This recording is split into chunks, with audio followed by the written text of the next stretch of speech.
Donc aujourd'hui, nous voulons vous parler de la consécration dans la vie de l'Église. Et c'est important en cette journée trimestrielle en l'honneur du Sacré-Cœur et aussi en cette dédicace de notre Église de bien donner le lien, faire le lien entre la consécration religieuse et le mystère de l'Église. En ce 9 juin, notre église de Saint-Pierre-de-Colombier a été consacrée. Donc vous savez que les bâtiments de maisons de Dieu sont consacrés. Donc on fait à l'anniversaire la dédicace, comme on appelle la dédicace. Et c'est en ce 9 juin aussi 2001 que notre fondateur donc avait eu cet infarctus, je reparlerai tout à l'heure au cours de la messe, qu'il a fait rentrer dans cet évangile de la souffrance et qui va durer jusqu'à sa mort le 2 avril 2006. Donc pour nous, le 9 juin, c'est une date importante. Et il avait à cœur de bien exploiter toutes les richesses de la liturgie de la dédicace. Donc déjà hier soir, vous avez commencé à voir par les premières vêpres combien cette liturgie est importante, significative, et nous allons continuer avec la messe et ce soir aussi avec les secondes vêpres. C'est à lui donc que nous devons cette belle liturgie que nous allons vivre aujourd'hui. Voilà. Alors, la consécration, d'abord, qu'est-ce que ça veut dire le mot consécration? Dans l'Écriture sainte et la tradition, la consécration, c'est l'action de Dieu, c'est toujours Dieu qui consacre, l'action de Dieu qui sépare du monde profane, qui met à part une personne, un objet ou un bien pour le vouer à son service.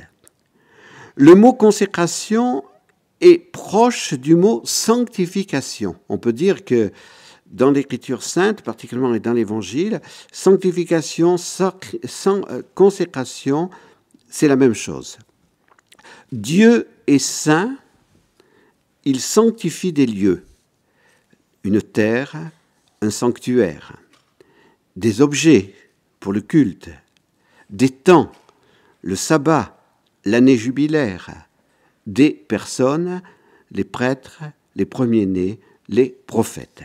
Voilà, donc d'une façon générale, ce que signifie le mot consécration. Le parfait consacré, c'est Jésus.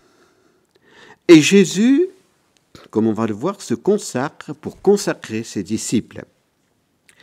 Jésus est le Christ, le grand prêtre de la Nouvelle Alliance, le prophète en tant que plénitude personnelle de la révélation, celui qui a été annoncé par Moïse.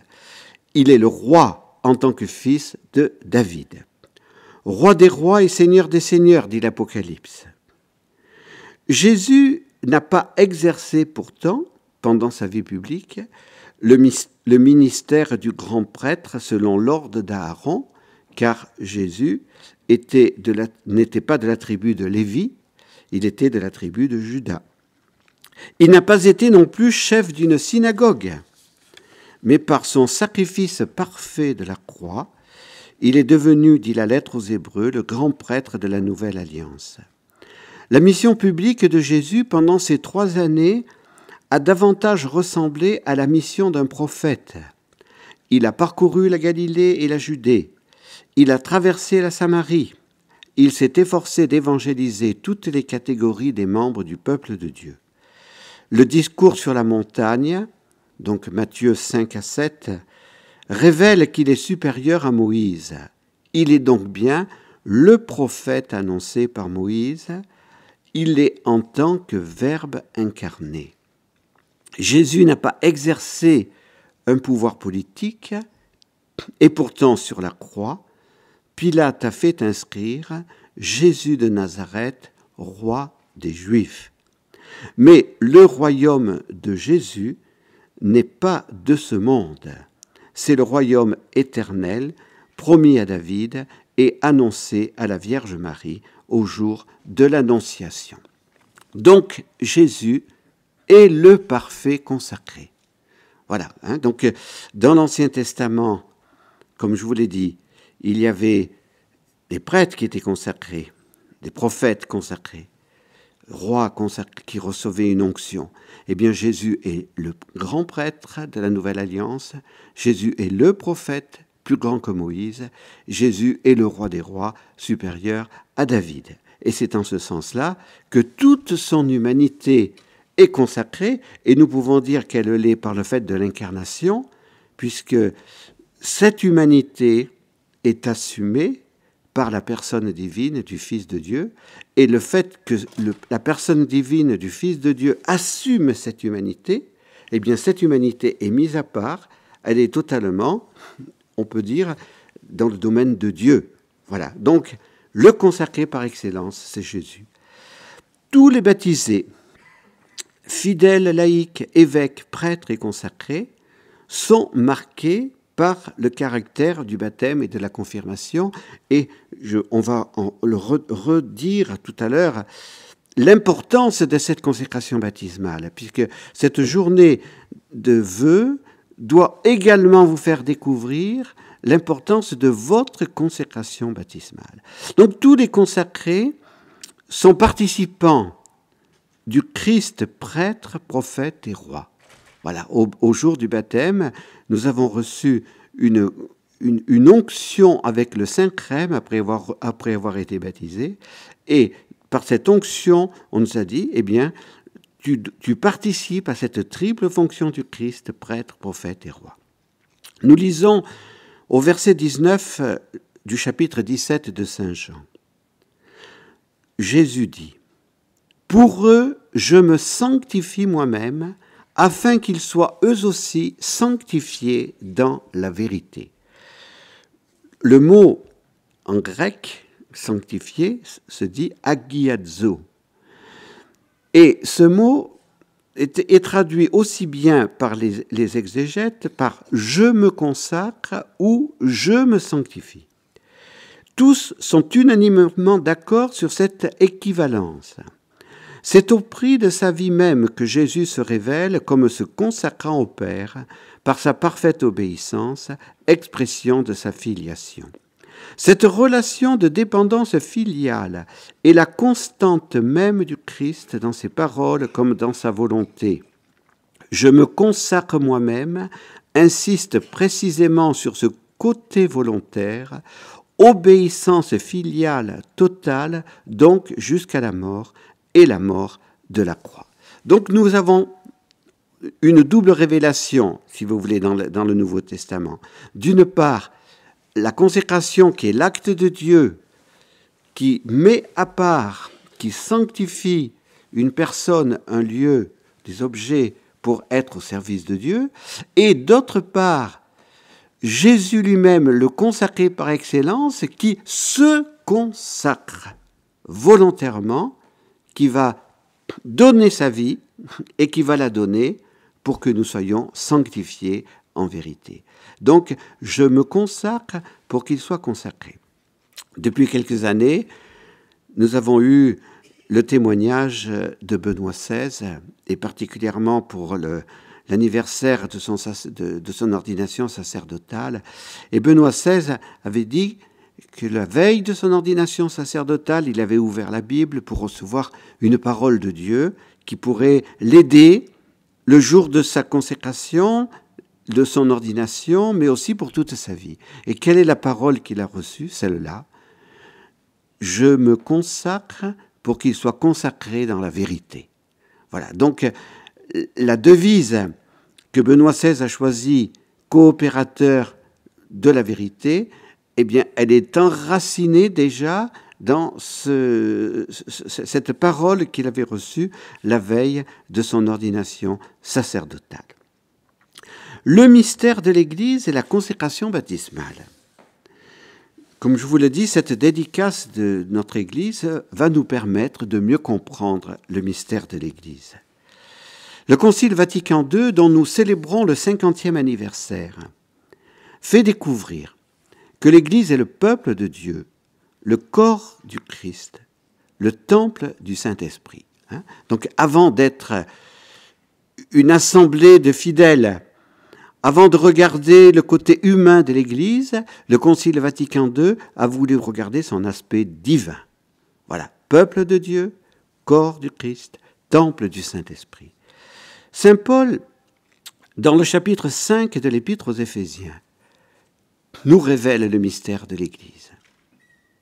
Le Christ a aimé l'Église, dit-il.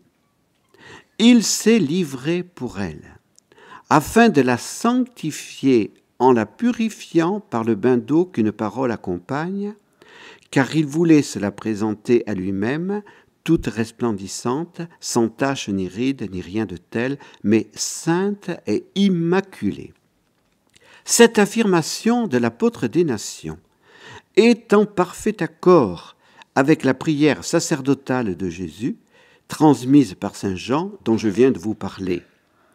Jésus s'est sanctifié pour sanctifier les disciples dans la vérité. Le Nouveau Testament est donc clair. L'Église est sanctifiée ou consacrée, puisque les deux mots sont identiques, on peut dire similaires. L'Église est sanctifiée par Jésus, le parfait consacré. C'est saint Paul qui est le premier théologien à avoir affirmé que l'Église est le corps du Christ. Et comment va-t-il affirmer cela? En partant du livre de la Genèse et en contemplant le mystère du Christ mourant sur la croix. Dans le livre de la Genèse, il est dit que l'époux et l'épouse forment une seule chair. Eh bien, ce livre de la Genèse, saint Paul le lit en contemplant le Christ mourant pour son épouse. Jésus est l'époux, dit-il. Et l'Église est son épouse. Et ils ne sont qu'une seule chair. Voilà, un seul corps. Dans l'Épître aux Colossiens, saint Paul approfondit encore l'image du corps du Christ. Vous avez revêtu l'homme nouveau, celui qui s'achemine vers la vraie connaissance en se renouvelant à l'image de son Créateur. Là, il n'est plus question de grec ou de juif, de circoncision ou d'incirconcision, de barbares, de scythes, d'esclaves, d'hommes libres.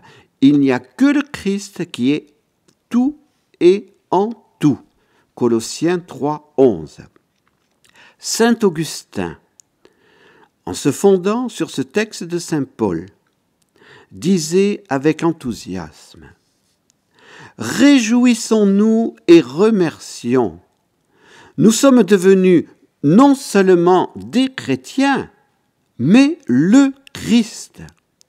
Soyez dans la joie et la stupeur, nous sommes devenus Christ. » C'est saint Paul, c'est saint Augustin qui dit cela. Ce grand docteur de l'amour divin n'exagérait pas. Il avait compris, à la suite de saint Paul, que Jésus et les baptisés sont le Christ total. Et comment saint Paul a-t-il compris cela? Sur le chemin de Damas. Car sur le chemin de Damas, que s'est-il passé? Saint Paul venait persécuter les chrétiens. Il est renversé sur le chemin de Damas. Une grande lumière l'éblouit. Et de cette lumière, cette voix lui dit « Saul, pourquoi me persécutes-tu » Or, Saul n'a jamais persécuté Jésus. Saul, dans son zèle pour protéger le peuple de Dieu, le peuple de l'Alliance, était persuadé que Jésus était un imposteur, puisqu'il était mort sur la croix. Il n'était donc pas le Fils de Dieu. Et donc, il ne croyait pas qu'il était ressuscité. Donc, il fallait absolument empêcher le développement de cette secte qui commençait à se développer, la secte chrétienne. Donc, il persécutait cette secte chrétienne et non pas Jésus. Et Jésus lui dit, pourquoi me persécutes-tu? Donc, saint Paul a bien compris que Jésus et les disciples, c'est un. C'est le Christ total. Comprenons-le en ce jour où nous célébrons l'Église. il est beau et grand le mystère de l'Église. C'est le grand sacrement dont saint Paul parle dans le chapitre 5 de l'Épître aux Éphésiens. Pour mieux faire comprendre la profondeur, saint Paul compare le mystère de l'Église à un mariage. Le mariage de Jésus et de son épouse, l'Église. Et ce mariage, c'est célébré au moment où le côté ouvert de Jésus est ouvert sur la croix. C'est de ce côté ouvert de Jésus sur la croix qu'est née l'Église, comme c'est du côté ouvert d'Adam dans le jardin du paradis terrestre qu'a été créée Ève. Hein? Tout cela, ce n'est pas arbitraire, ce sont les pères de l'Église qui l'ont approfondi, avec la lumière du Saint-Esprit. Le cardinal Henri de Lubac avait donc raison. J'étais à Rome, je faisais mes études à Rome en 1983 ou 82, je ne me rappelle pas si 82 ou 83, lorsque le père de Lubac a reçu le titre de cardinal. C'était en même temps que le cardinal Lustiger. Et donc au séminaire français, il y avait eu une petite réception pour les 2 nouveaux cardinaux français.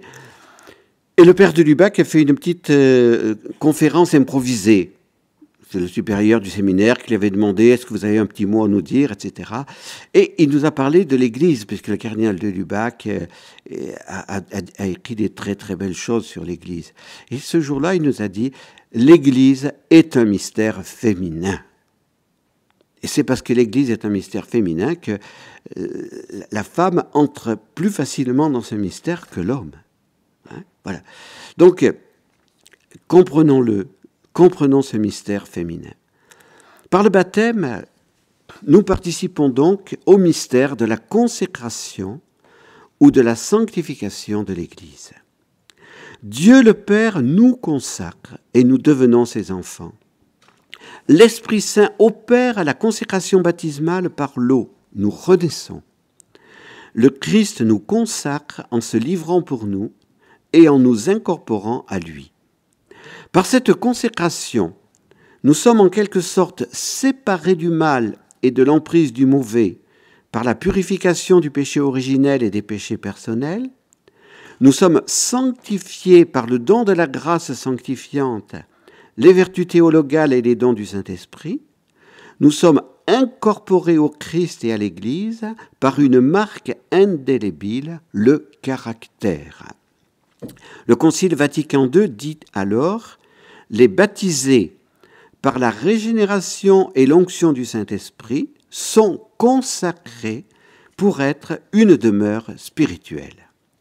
Puisse cette journée de vœux, en la solennité de la dédicace de notre Église, nous faire réaliser à leur juste mesure les immenses grâces que nous avons reçues au jour de notre baptême. » À la question « Quel a été le jour le plus important de votre vie ?» plusieurs papes ont répondu « Le jour de mon baptême ». Alors cette question vient d'être posée sous une autre forme par des enfants au pape François, pour lui demander « Est-ce que vous avez eu envie de devenir pape ?» Eh bien évidemment que le pape François, comme les autres papes, lui ont dit que non, ce n'était pas son envie de devenir pape, puisque c'est le jour d'une grande croix d'accepter de devenir pape. Mais tous les papes ont répondu à cette question. Le jour le plus important de ma vie, ça a été le jour de mon baptême. Voilà, parce que c'est ce jour-là où j'ai reçu cette grâce de Dieu, où j'ai été consacré par la grâce du baptême. Et nous, ce jour est-il en vérité le jour le plus important de notre vie? Le Père l'a rappelé souvent. Est-ce que vous connaissez la date de votre baptême? Est-ce que chaque année, au moment de l'anniversaire de votre baptême, eh bien, vous rendez grâce à Dieu? Est-ce que vous faites une petite fête intérieure pour cet anniversaire de votre baptême?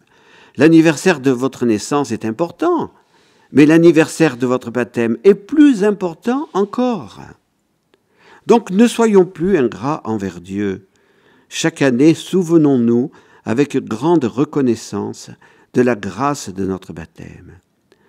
nous participons par cette grâce à la consécration fondamentale de l'Église. Nous participons au mystère de l'Église épouse de notre Seigneur, qui s'est livrée pour sanctifier ou consacrer son épouse. Jean-Paul II, dans son exhortation apostolique sur les laïcs, a tiré les conséquences spirituelles de ce mystère de la consécration. Alors, cette exhortation apostolique sur les laïcs, elle est toujours d'actualité. Donc, si vous ne l'avez pas encore approfondie, je vous encourage à l'approfondir. Donc, Jean-Paul II, consécration, donc exhortation post-synodale sur les laïcs. Première conséquence, la consécration du baptême est un don, mais aussi une exigence. La vocation à la sainteté, dit Jean-Paul II, est une exigence incontournable du mystère de l'Église. Les chrétiens sont saints dans le sens de consacrer ou de sanctifier. De ce fait, ils sont habilités et engagés à manifester la sainteté de leur être dans la sainteté de tout leur agir. Lorsque nous faisons la retraite et que nous arrivons au 3e jour de la retraite, où selon saint Ignace, c'est le jour où on fait élection de son choix de vie ou d'une réforme de sa vie, je dis toujours, on ne va pas décider si on veut être saint ou pas. Ici, c'est une obligation. Nous sommes tous appelés à la sainteté parce que par le baptême, nous avons reçu la grâce de la sainteté. Mais cette grâce est un don et un appel, car il va y avoir le combat tout au long de notre vie contre le péché. Et donc, il faut que nous renouvelions sans cesse ce désir de sainteté. Pendant l'année du grand jubilé de l'an 2000, Jean-Paul II a exhorté les jeunes et les laïcs. Devenez ce que vous devez être pour répandre le feu de l'amour divin. Et qu'est-ce que vous devez être? Des saints. C'est ça ce qu'a voulu Jean XXIII pour le Concile Vatican II. La réforme que le pape François veut faire, c'est pas une réforme de structure. Bien évidemment qu'il faut réformer les structures, c'est normal, puisque le monde change et il faut bien aussi qu'on s'adapte à ce monde. Mais la structure fondamentale de l'Église, elle ne changera pas. C'est la structure que Jésus a choisie. Ça, c'est évident. Mais quelle est la réforme la plus importante pour l'Église? C'est la réforme de la sainteté. Lorsque tous dans l'Église seront des saints, pape, évêque, prêtre, diacre, consacré et laïque, il n'y aura plus aucun problème. Le Christ pourra conquérir le cœur des hommes du monde entier. Voilà. Le problème de l'Église, c'est la tiédeur des chrétiens. Et c'est la médiocrité des chrétiens. Et donc la plus grande mission aujourd'hui que l'Église a à faire, c'est que tous les chrétiens aient le désir de devenir des saints. Nous sommes aussi le temple du Saint-Esprit. Qu'est-ce que cela signifie? Cela signifie que notre corps, marqué par l'eau du baptême et l'huile du Saint-Crème, a lui aussi été sanctifié, consacré. Il est important de rappeler cela en ce temps de grande confusion. Dans l'encyclique Veritatis Splendor, Jean-Paul II avait affirmé que le corps n'est pas quelque chose d'extrinsèque à la personne. Le corps n'est pas un bien prémoral comme le marbre est le matériau du sculpteur. Le sculpteur ensuite va sculpter sa statue. Mais ce matériau est extérieur au sculpteur. Pour nous, le corps n'est pas un matériau extérieur à nous-mêmes. L'âme spirituelle n'est pas par rapport au corps comme le cavalier par rapport à son cheval, car le cavalier peut changer de cheval. Dans la réincarnation, eh bien, on va donner comme théorie qu'on peut changer de cheval plusieurs fois tout au long des siècles. Non, nous, on ne changera pas de cheval. Le corps et l'âme forment un tout. La personne humaine n'existe que dans une âme spirituelle qui anime un corps.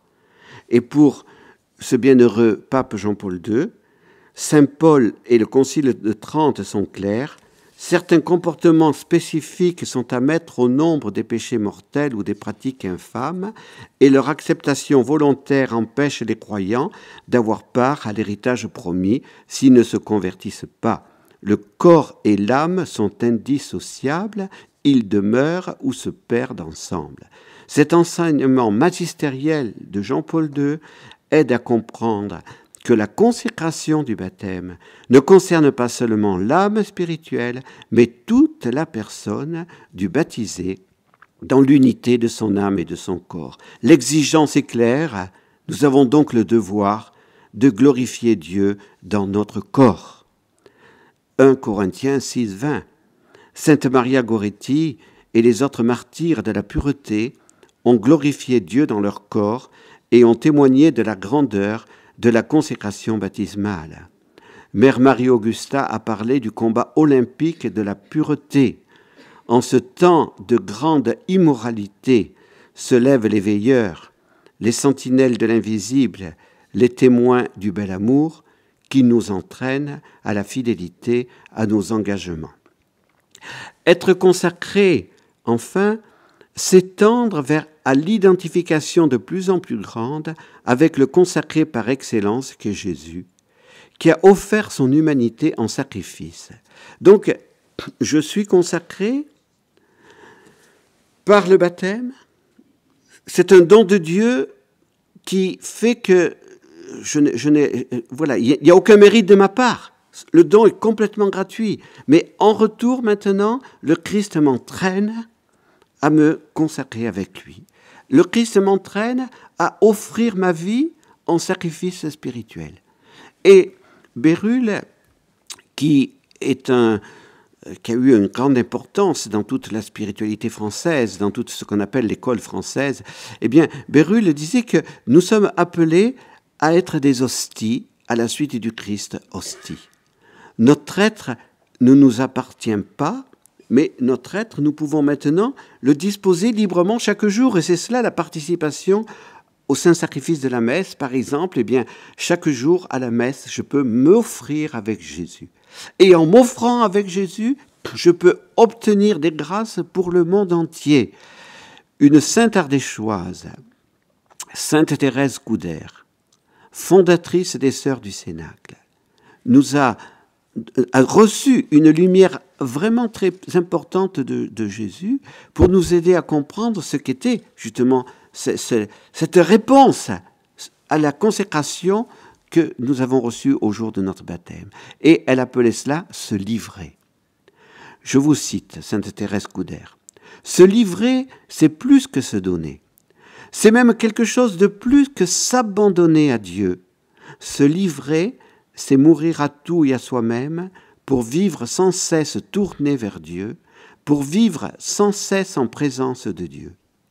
Sainte Thérèse de l'Enfant Jésus nous appelle, quant à elle, à répondre totalement et généreusement à notre vocation de baptisé confirmé.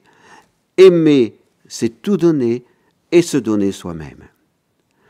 Le mystère de la vie consacrée dont nous allons parler maintenant a été voulu par Jésus pour rappeler sans cesse à tous les baptisés leur propre mystère de consécration.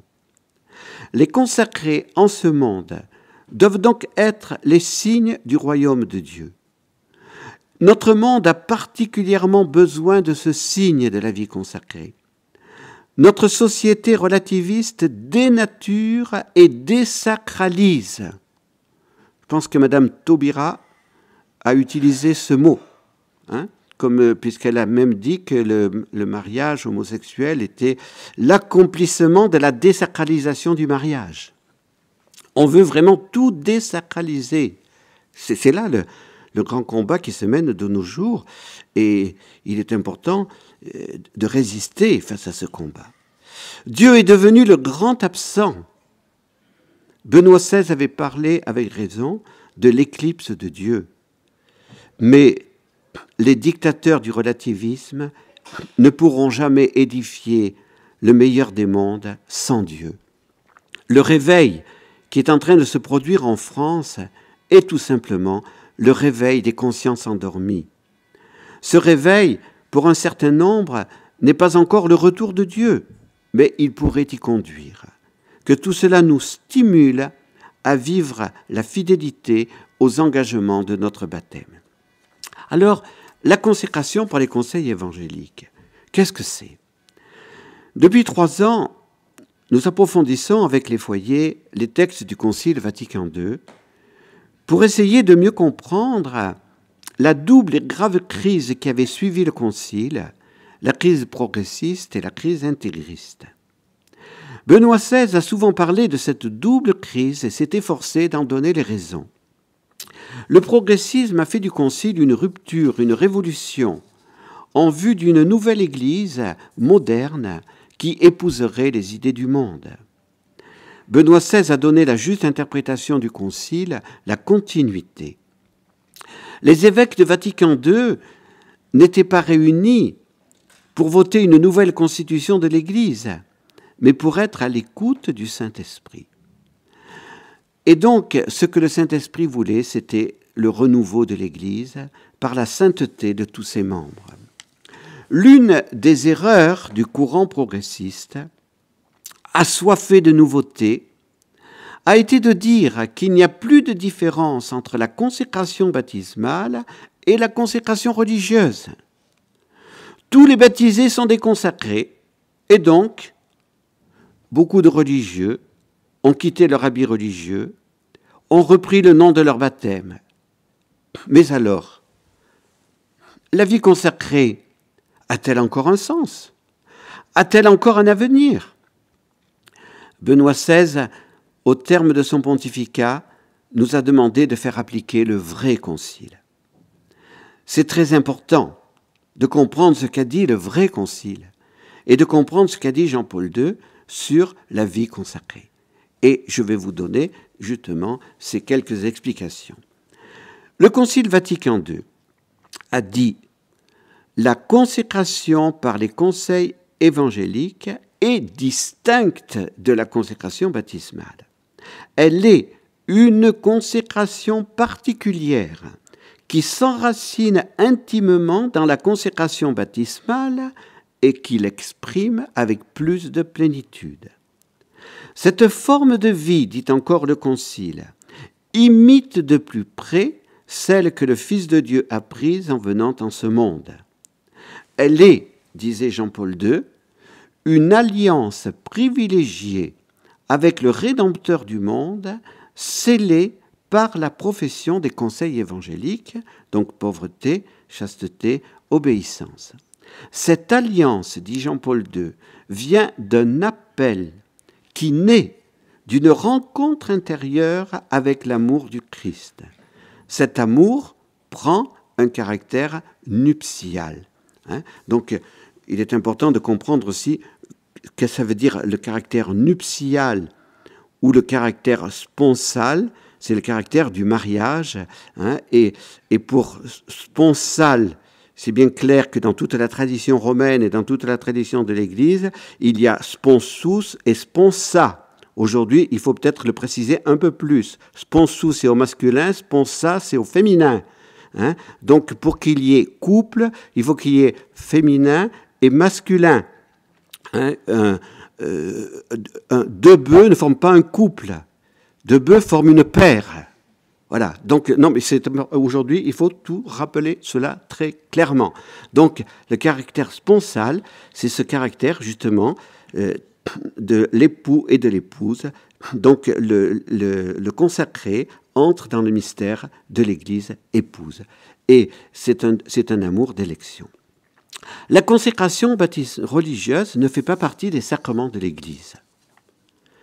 Il existe pourtant le sacrement du mariage et le sacrement de l'ordination. Et nous avons 3 états de vie dans l'Église. Il y a l'état de vie laïque, l'état de vie des prêtres et de ceux qui ont le ministère ordonné, et l'état de vie consacré. Et comment se fait-il que l'état de vie consacré on n'entre pas dans cet état de vie par un sacrement? c'est le mystère du Christ, c'est la liberté du Christ. Le Saint-Esprit n'est pas lié au sacrement. Et en même temps, comme nous le verrons cet après-midi, la liturgie de la cérémonie des vœux, eh bien, se donne par une cérémonie qui est très proche du sacrement et qui ressemble très fort à un sacrement. Et pratiquement, saint Thomas d'Aquin a bien fait comprendre que c'était que l'effet de cette liturgie sacramentelle des vœux avait un effet même, je dirais même plus grand que l'effet du mariage, puisqu'il s'agit d'une alliance éternelle avec le Christ. Jean-Paul II écrivait que la vie consacrée, présente dès les origines, ne pourra jamais faire défaut à l'Église. Voilà, donc la conception d'une Église composée uniquement de ministres sacrés et de laïcs, dit Jean-Paul II, ne correspond pas aux intentions de son divin fondateur, telles qu'elles apparaissent dans les évangiles et les autres écrits du Nouveau Testament. Que le monde de notre temps, disait encore Jean-Paul II, puisse recevoir la bonne nouvelle, non d'évangélisateurs tristes et découragés, mais de ministres de l'Évangile, dont la vie rayonne de ferveur, qui ont les premiers reçu en eux la joie du Christ. Donc pour Jean-Paul II, c'est clair. Le fondement de la vie consacrée, c'est Jésus. Jésus qui est pauvre, chaste et obéissant. Et la vie consacrée est différente que de la vie des simples baptisés, puisqu'il n'est pas demandé à ceux qui reçoivent le baptême de faire vœu de pauvreté, de faire vœu de chasteté et de faire vœu d'obéissance. C'est un choix libre que chacun fait pour être identifié davantage à Jésus, pauvre, chaste et obéissant. Eh bien, ça, c'est très important de se fonder sur Vita Consecrata, car c'est l'exhortation post-apostolique de Jean-Paul II qui a écrit le plus beau texte sur la vie consacrée. Et pour faire redécouvrir l'importance de la vie consacrée. Nous en avons besoin pour l'Église. Voilà. Et donc, Jean-Paul II dit aussi que la plus belle image, on peut dire, que nous ayons de la vie consacrée, eh bien, c'est la Vierge Marie. On peut y voir, dit Jean-Paul II, une image expressive de l'Église épouse, attentive aux signes venant de l'époux et prête à l'accueillir comme un don. Chez Pierre et chez les autres apôtres, dit Jean-Paul II, apparaît surtout la dimension de la fécondité, telle qu'elle se traduit dans le ministère ecclésial, qui se fait l'instrument de l'Esprit pour engendrer de nouveaux fils, en dispensant la parole, en célébrant les sacrements, en conduisant l'action pastorale.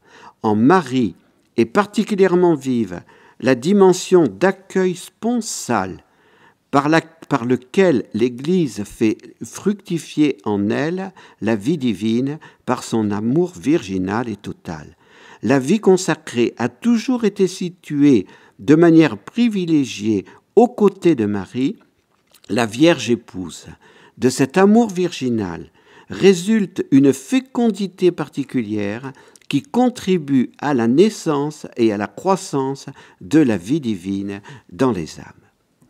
Jean-Paul II, en plusieurs autres occasions, a dit que la mission maternelle de la Vierge Marie précédait la mission des apôtres. La femme consacrée, disait-il, participe à ce mystère féminin, mais l'homme consacré, par sa consécration religieuse, est lui aussi configuré au mystère de l'Église épouse. Jean-Paul II disait au sujet de la consécration des religieux frères, « Ces religieux sont appelés à être des frères du Christ, profondément unis à lui, l'aîné d'une multitude, frères entre eux dans l'amour mutuel et dans la coopération au même service pour le bien dans l'Église. Frères de chaque homme, par le témoignage de la charité du Christ envers tous, spécialement envers les plus petits et les plus nécessiteux. Frères pour une plus grande fraternité dans l'Église. Vivant de manière spéciale cet aspect commun à la vie chrétienne et à la vie consacrée, les religieux frères rappellent efficacement aux religieux prêtres eux-mêmes la dimension fondamentale de la fraternité dans le Christ qu'ils ont à vivre entre eux et avec tout homme et toute femme. Et ils proclament à tous la parole du Seigneur, tous vous êtes frères. On n'a pas attendu 1789 pour parler de la fraternité. Elle existe déjà avec Jésus et c'est lui qui est le fondement de la vraie fraternité. L'Église a un grand besoin du témoignage des religieux frères par le don total et gratuit de tout leur être à Jésus. Ils sont, par le témoignage de leur humilité, une leçon vivante pour tous et pour nous les prêtres. Saint Benoît a-t-il été prêtre? Nous ne pouvons pas le dire.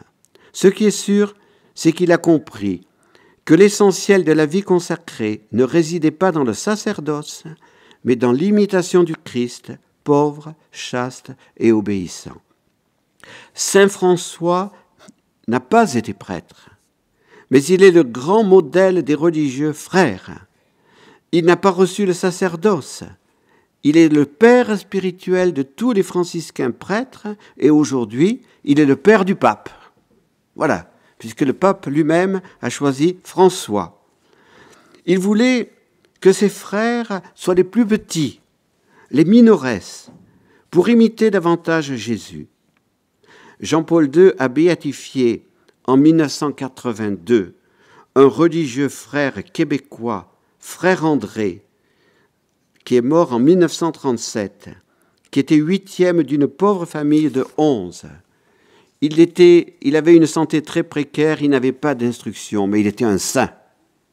Et frère André a été, on peut dire, l'instrument de Saint Joseph, puisque grâce à ce petit frère canadien, le plus grand sanctuaire à Saint-Joseph existe au Canada. Jean-Paul II aussi écrivait dans Vita Consecrata, le prêtre qui fait profession des conseils évangéliques est particulièrement aidé à revivre en lui la plénitude du mystère du Christ grâce à la spiritualité propre de son institut et à la dimension apostolique de son charisme. La vocation au sacerdoce et la vocation à la vie consacrée se rejoignent pour former une unité profonde et dynamique. Ce qu'apportent à la vie de l'Église les religieux prêtres, intégralement consacrés à la contemplation, est aussi d'une valeur incommensurable. Dans la célébration eucharistique en particulier, ils accomplissent un acte de l'Église et pour l'Église, auquel ils unissent l'offrande d'eux-mêmes, en communion avec le Christ qui s'offre au Père pour le salut du monde entier. C'est Sainte Madeleine Marie-Madeleine de Pazzi qui a peut-être reçu la plus belle révélation sur ce qu'est la vie consacrée des frères. Elle disait cela de Saint Louis de Gonzague, l'un des plus illustres fils de Saint Ignace. Ce religieux n'a fait aucune action d'éclat, comme Sainte Thérèse de l'Enfant Jésus. Il est mort à l'âge de 23 ans en 1951. Il a vécu avec beaucoup de zèle sa consécration. Et voici ce que dit de lui, Sainte Marie-Madeleine de Pazzi. « Oh, quelle gloire à Louis, fils d'Ignace! Je ne l'aurais jamais cru si mon Jésus ne me l'avait montré. Oui, par notre consécration religieuse, nous sommes tout à Jésus. Nous lui appartenons totalement. Il a tout droit sur nous. Et avec Sainte Madeleine de Pazzi, nous devrions lui dire sans cesse « ô amour, personne ne vous connaît, personne ne vous aime. Souffrir ou mourir, ou plutôt vivre encore pour souffrir encore et ne pas mourir sitôt, pour ne pas sitôt cesser de souffrir. » Évidemment, ces paroles sont difficiles à comprendre pour ceux qui ont l'esprit du monde. Mais elles ne devraient pas scandaliser les consacrés. Pourquoi? Parce que l'amour s'est manifesté sur la croix. Que notre témoignage enthousiaste donne aux jeunes appelés le désir de dire oui à Jésus. Les baptisés, appelés par Jésus à la vie consacrée, reçoivent, par leur profession religieuse, les charismes nécessaires pour vivre leur vie consacrée et exercer leur mission au service de l'Église à laquelle ils sont plus profondément consacrés. Leur consécration, dit le Concile, s'enracine intimement dans la consécration baptismale et l'exprime avec plus de plénitude. Ils ne sont donc pas consacrés pour être identifiés au Christ tête, en tant qu'époux, comme le sont ceux qui reçoivent le ministère sacerdotal. Mais ils sont consacrés à l'Église en tant que l'Église est l'épouse du Christ. Sainte Thérèse de l'Enfant Jésus a eu cette très belle intuition qui permet de mieux comprendre le charisme de la vie consacrée dans le corps de l'Église. Être comme le cœur de l'Église. Les membres de la hiérarchie sont comme la tête sacrée du corps du Christ. Les laïcs sont comme les membres actifs du corps du Christ. Les consacrés sont comme le cœur du corps du Christ, dont la mission première est de propulser le sang de l'amour à tous les membres de l'Église. L'Esprit Saint, tout au long de l'histoire de l'Église, a suscité de nouveaux charismes qui ont permis le développement de la vie consacrée et les fondations de nouveaux instituts. Ces charismes de l'Esprit Saint permettent à l'Église aujourd'hui de répondre aux besoins et aux défis nouveaux.